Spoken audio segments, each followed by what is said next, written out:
Y'all know what time it is. It is the one and only In the Scope podcast with your boy, Joshua M. Hicks, senior writer for War Media. And I know I've been a little bit on a hiatus because, life is just life.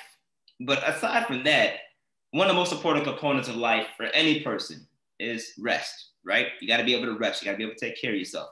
I have a very special guest that's actually working on those components with the Chicago Sky, whose WNBA season is coming up fairly soon. And this brother's going to help dissect what the necessary resting tools that athletes need and just the everyday person needs, especially when it comes to getting the fullness of the life that you want. Everybody, I would love for you to give it up for my special guest for this evening, Thomas Hinton. Thomas, how you doing, man? Hey, how's it going, everybody? I'm good.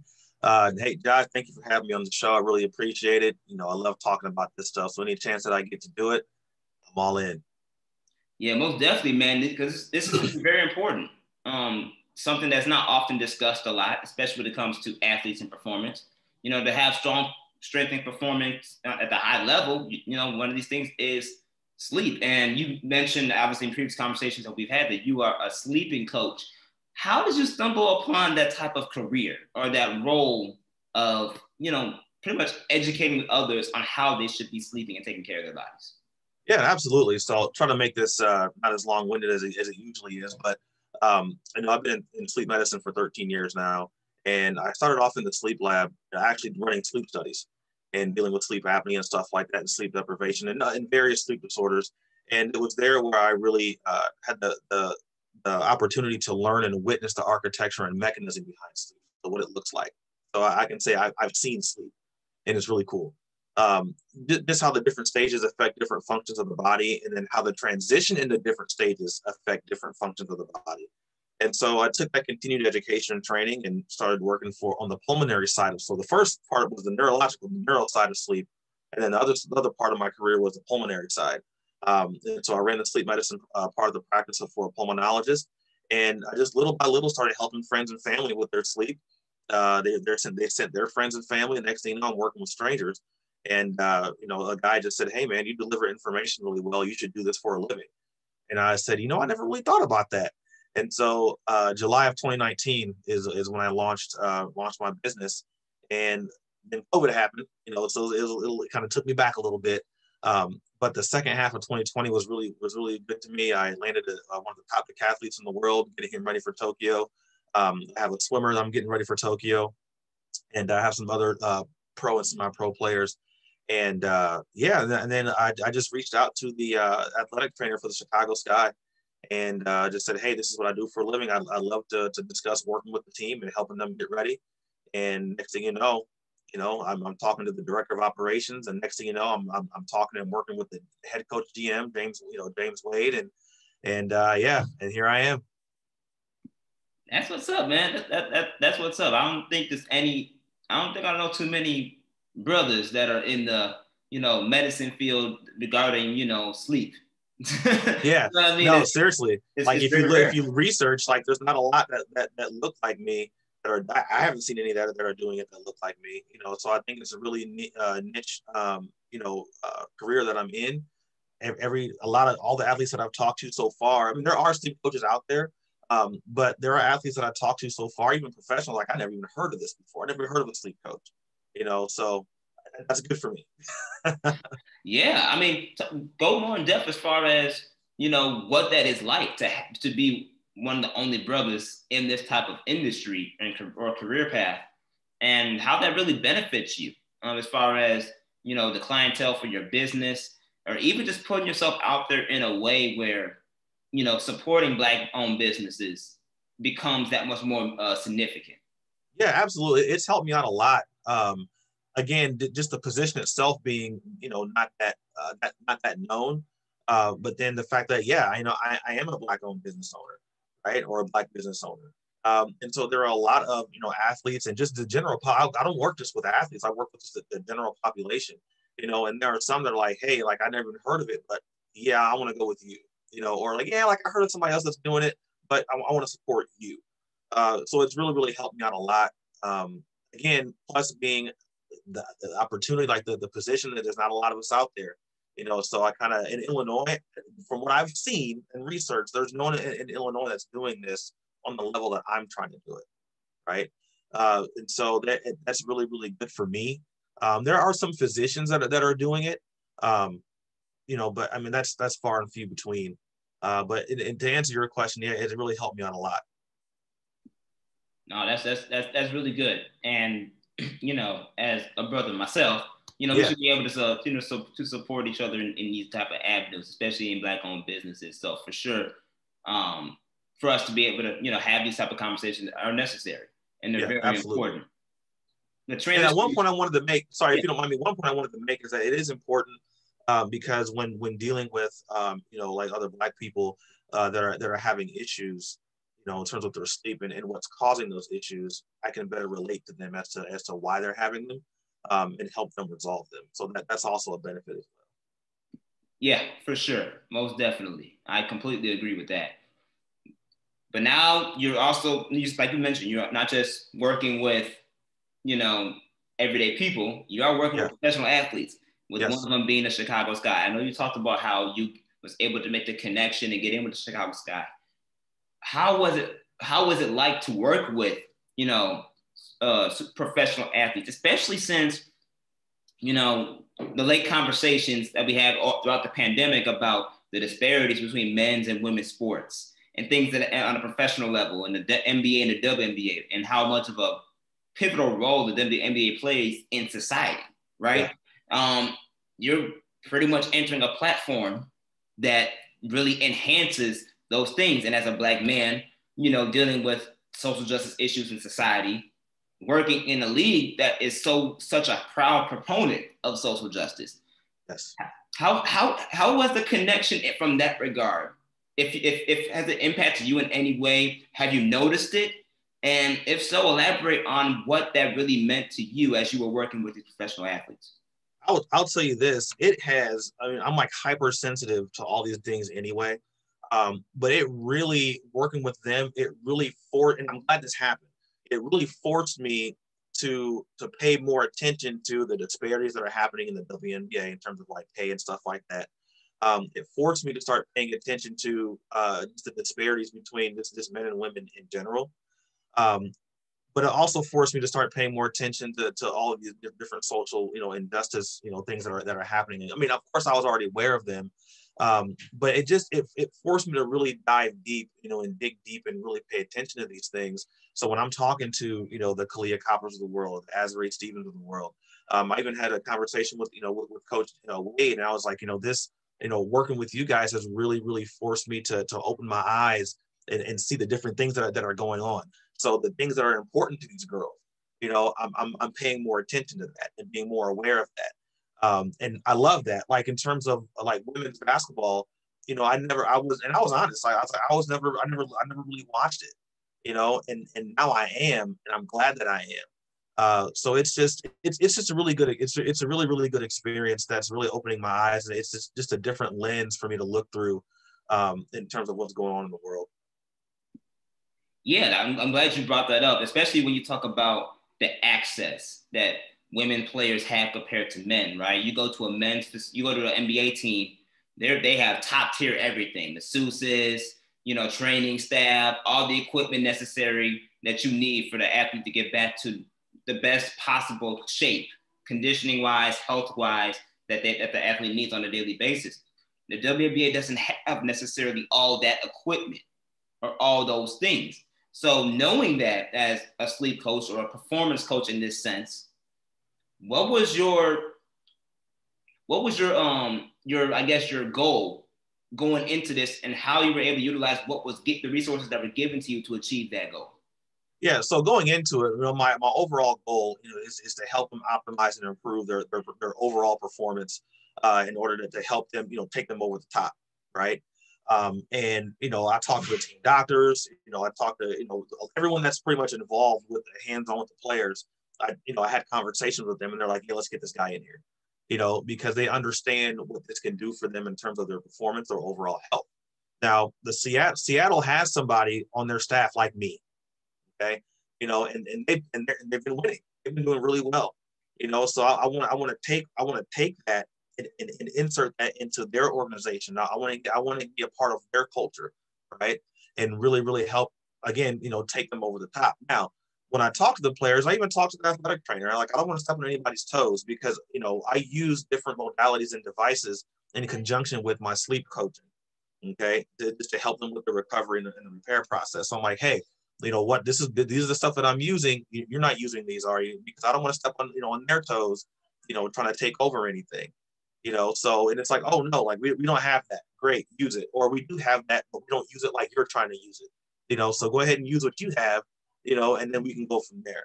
And of course, dealing with professional, organizations, you have to be careful. And I'm learning this. You have to be careful with sponsorships, so like if somebody's sponsoring them with whatever they have, I can't come in with my stuff and be like, hey, use this. Can't do that, so I have to constantly reach out to them and say, hey, what are you using? Does anybody sponsor? Okay, no, great. Then I can start implementing what I have. But yeah, it's been a fun ride. I love it. They're being receptive to it. They're responding to it. Now it's just, getting the entire team on board, and just saying, hey, like this is something that's going to help you and help you improve. It's part of what I call falling in love with the process of becoming great. What are you willing to give to the process? And part of that process is taking care of your body and getting a good night's rest. Everybody listening right now, you're listening to Thomas Hinton. Thomas, from the Sky's perspective, from an athlete perspective, mm-hmm. You said you taught them the importance of sleep. Does it also include nutrition? Does it also include, fitness or any way, shape, or form? What encompasses everything you were teaching to the Chicago Sky or continue to teach with the Chicago Sky? Yeah, so really my main thing is laying out and building that foundation, okay? So it's really teaching them how and why sleep directly impacts their performance, whether their mental performance, their physical performance, and just their overall athletic performance, okay? It's impacting decision-making, minimizing mistakes, minimizing, and decreasing injuries. Because when you get a good night's rest, you're more focused, you're more energized, you're more aware of how you're landing, how you're stepping, what you're doing. Okay. It's helping them understand how sleep actually, when you're learning new techniques and learning new movements, in whatever sport you're in, there's a certain time in our sleep where our brain actually takes that information and it saves it, because it knows you're going to have to recall that, at some point the next day. And so it causes, easier, recall to what you've learned. So I always tell people, 80% of what you remember tomorrow from what you've learned today, depends on how much sleep you get, right? And that's a true fact. So it's teaching them that, and then it's just teaching them how to set up routines, routine development. But what are you doing leading up to bedtime or pre-bedtime? Are you on social media? Are you on your phone? Are you doing these things that makes your brain think that it's time to be excited and awake and happy? Well, not happy, but excited and awake. So once you take that away, during what I call a 30-minute wind down, that actually helps your body relax now leading into sleep, and it makes the transition into sleep a lot easier. And so I've noticed that, when I'm working with either, athletes, non-athletes, they're like, oh man, that routine really, really helps, because now like my brain's able to shut down. One other thing that I teach them is that as athletes, you use and abuse your bodies more than the average person or non-athlete. Therefore, your body requires more recovery and repair time, and so when you prioritize that and account for that, that allows your muscle tissues and fibers that you've torn to fuse back together bigger, harder, and stronger. So the trauma that you cause to your body is able to recover a lot easier when you're prioritizing and maximizing your sleep. So talk about just what was it like being around the superstars of the Chicago Sky, or the stars of the team as a whole, because they got an upcoming season that's coming up fairly quick. So they've obviously been preparing and training. I want to say the WNBA draft is actually potentially this week. Yeah, it's coming up soon. Yeah, it's coming up really soon. So the preparation for the season is coming to play. How long have you actually worked with the Chicago Sky? And what was it? And talk about your actual experience with the players. What was it like to interact with those players and teach them the things that you know? Yeah, absolutely. So I haven't been hands-on with anybody yet, because last year they're in the bubble. And so I didn't really get to really start talking with them until this year. and actually like, virtual doing Zoom stuff with them. I'm actually heading up there May 7th and 8th. That's a Friday and Saturday for their training camp and practices.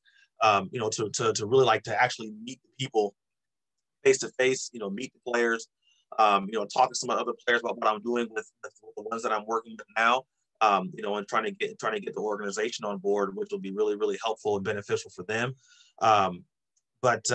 So like different things, I'm at the point now in my career of my business where organizations and companies are taking me serious, where they're just like sending me stuff like, hey, we have this device, we have this, whatever, here's a couple units or whatever it is, just take it free of charge, like use it on them, see if they like it, because they understand that I'm the bridge between them and the athletes. I'm their coach, they trust me, and so I'm not going to and they know that I'm not going to give them something that's not going to be useful, that's not going to work. So I'm going up there May 7th and 8th to do that, to meet the people, meet the players. CP, Candace Parker's up there now. So that'll be kind of cool, to see her, she's box office. So that'll be really nice. But yeah, I haven't really met anybody firsthand yet, face to face or in person yet. So I'll be really excited to do that. How difficult is it to, work with athletes or work with people in general via Zoom? Because obviously that may be, you probably need more of a in-person meeting to really discuss and go in depth as far as, that whatever testing you may need to do and things of that sort to make sure you actually can get to the roots of the problem. How difficult has it been to be able to conduct those type of services through platforms like Zoom? Yeah, it really hasn't been. And the reason why, yes, I'd rather be in person, but the reason why it hasn't been that bad for me is because that's how everybody's been kind of having to do things.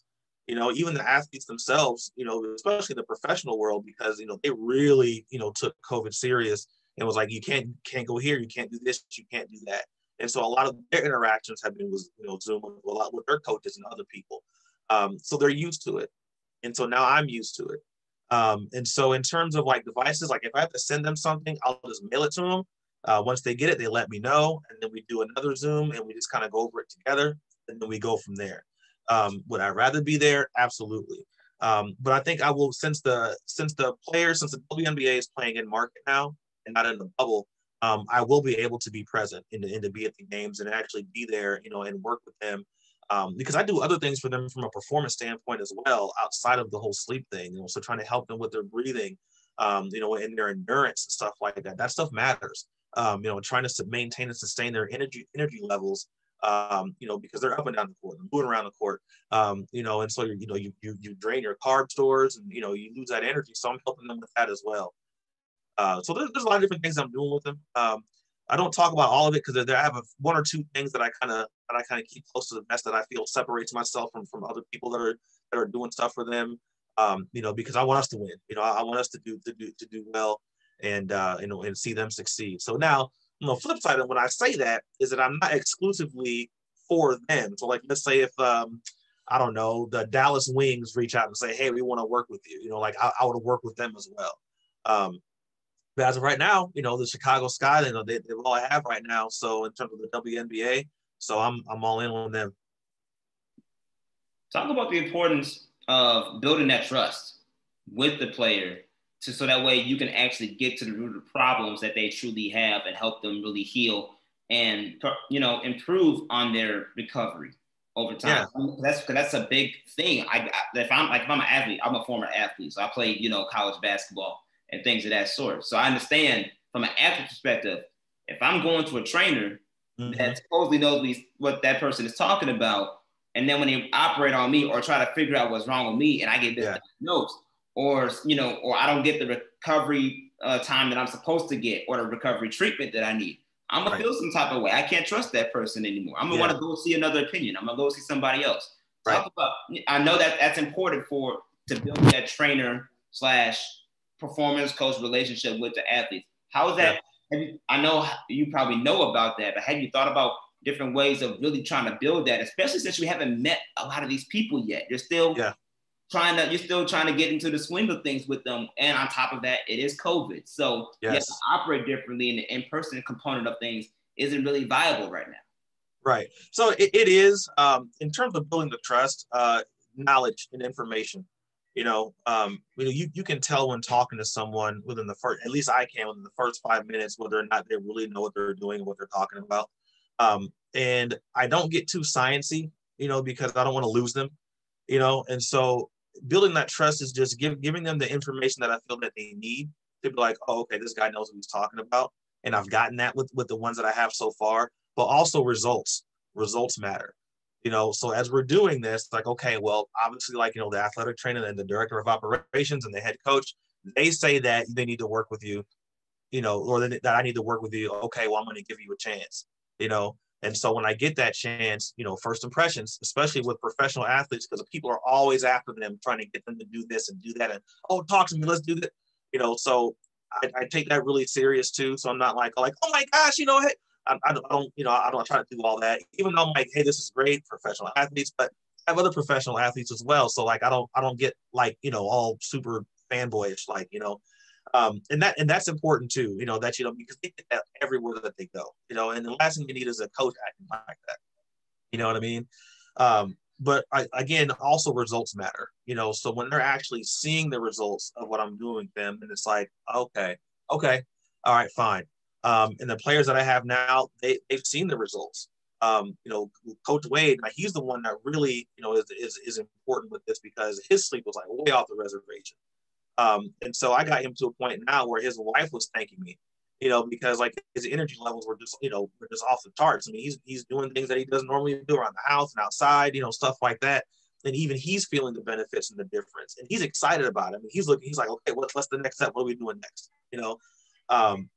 And so it's just really, really important that that you build that trust with them through your results as well. Everybody listening right now, you're listening to sleep performance coach Thomas Hinton. You mentioned you work with other professional athletes and currently some Chicago Sky players. You mind giving us a little bit of a scoop of who you've worked with and currently are working with now, from an actual player perspective? Well, at this point, with the other ones, I can't, because I had to sign NDAs. So in that perspective, I can't say. But hopefully it's going to look good for them, for the ones that I do have, and it'll just kind of help, boost what I'm doing and boost my brand, and kind of get, other players to want to work with me. Yeah. That's very true. That's understandable. So yep. Then next question I would ask then is, where do you see this going? Like, where do you see this business taking off to from an expansion perspective? As you mentioned how you'd be willing to work with other professional teams and things of that sort. Are you talking about going past the WNBA? Are you talking about going to the NBA, other sports? What is your ideal goal as far as taking this brand that you have to the next level? Oh yeah, definitely want to expand in the different levels of sports, different areas of sports, so it doesn't matter who it is, whether it's a basketball player, football player, tennis, doesn't matter.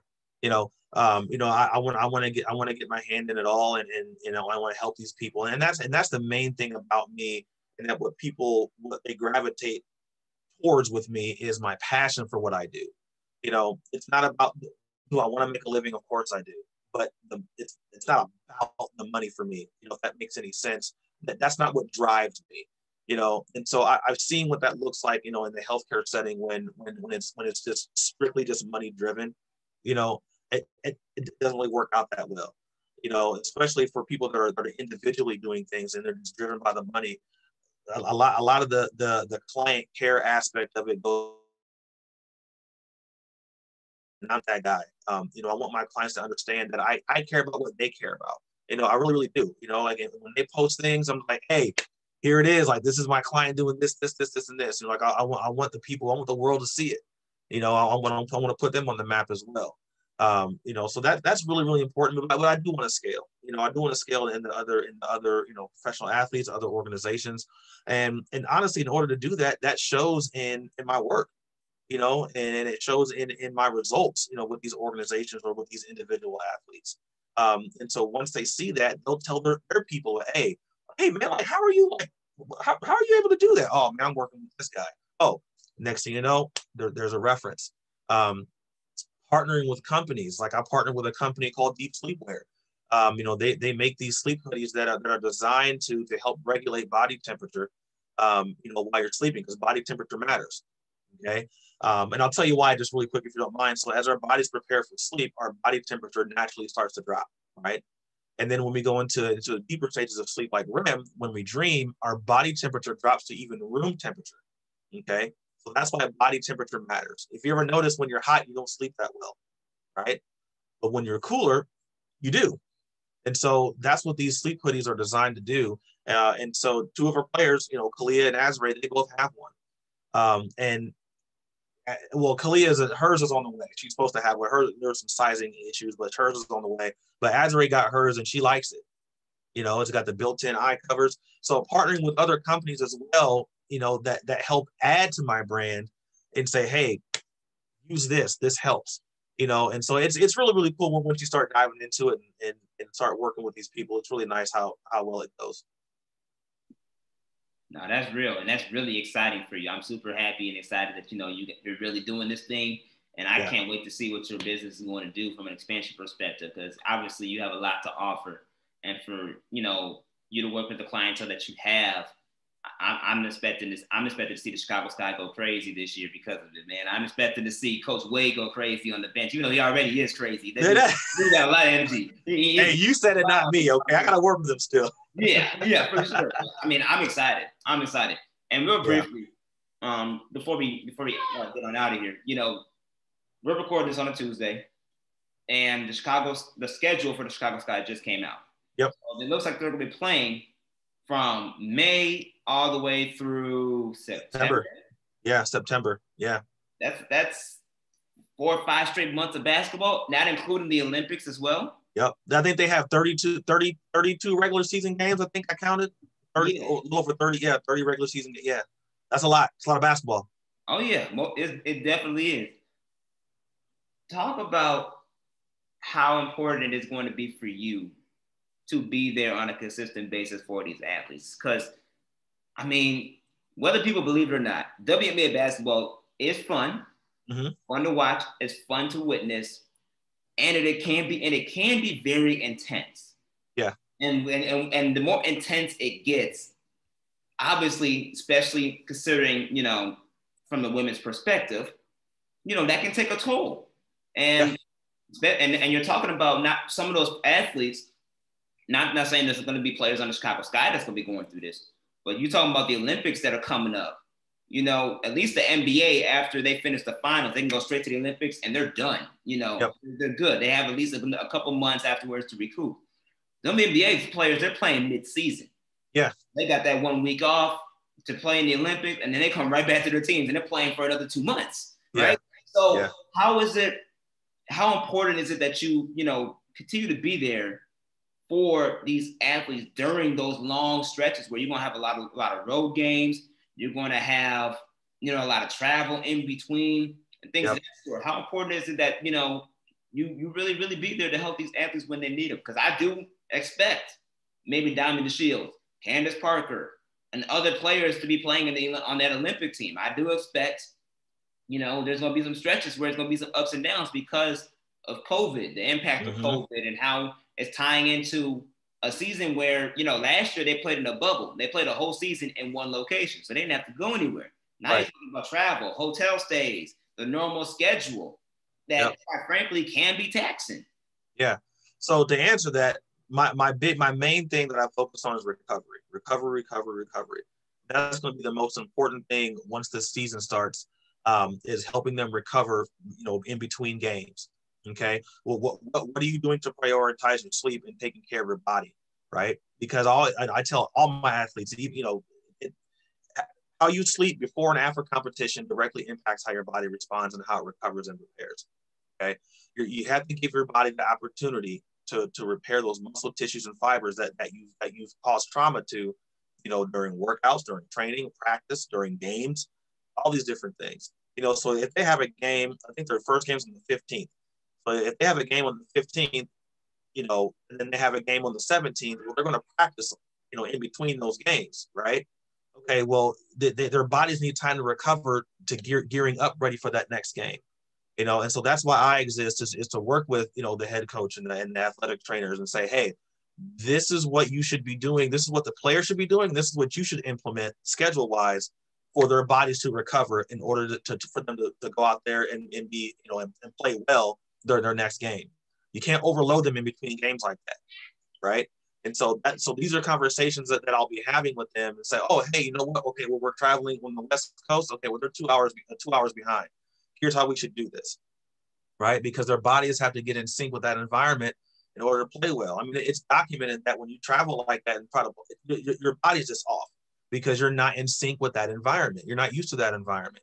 So those conversations will be had, once the season starts, or even leading up to the season. Say, hey, we got to go to the East Coast. They're an hour ahead. How should we handle this? Okay, this is what we need to do. We need to either get here earlier or, maybe stay a day later, whatever the situation is, we'll have those conversations and I'll map all that out for them to help them. And I think that's really what they need. Yeah, I'm looking forward to that, man. I'm looking forward to all those ins and outs that, that you're going to be giving to the Chicago Sky, because those expertise really are needed. Yeah, it's a lot of fun, and I'm really, really excited for the opportunity. I really do hope the organization decides to bring me on board, for the whole thing and for the whole ride. And it'll be nice, especially for the players that are going to playing for USA, for my 2 Olympic athletes that I have. You know what I mean? Like, well, that they're going, if they make it, they're going to be in Tokyo as well. So that'll be really interesting for me. Yeah, most definitely, and I know you're going to take advantage of the opportunity. So we'll be looking forward to seeing how that grows and expands for you, and just seeing where your business grows as a whole. Do you have any, social media for the audience to follow you and follow the work that you do? Yeah, so I have Instagram. It's TH Sleep Coach. So look for me on Instagram. I think I'm Sleep Coach on Twitter as well. And you can find me on there.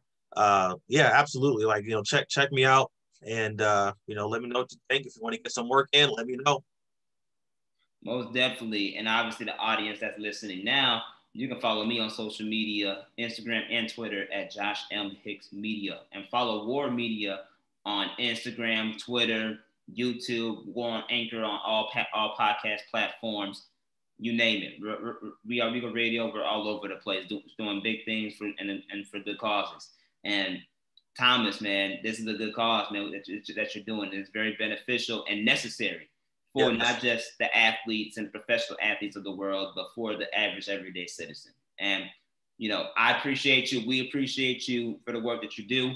Continue to do the great work that you're doing. And I'm looking forward to keeping in touch and following you throughout this WNBA season. Even if I believe the Chicago Sky situation will work out for you. But I want to, I still want to follow the other work that you do, man, because this is important. And like you mentioned, us as a community, the African American community, we need to know these expertise. We need to know this information. So I'm gonna keep in touch. We'll be, and we'll continue to, grow and work and get those intels necessary for the mass audience to know and hear about. Yeah, absolutely. Thank you very much. And I was excited to be on here. And I'm excited for what lies ahead for me with the Chicago Sky and other teams as well. So. Absolutely. Most definitely, man. Thank you so much for coming on the show. Got to bring you back again. Really appreciate it.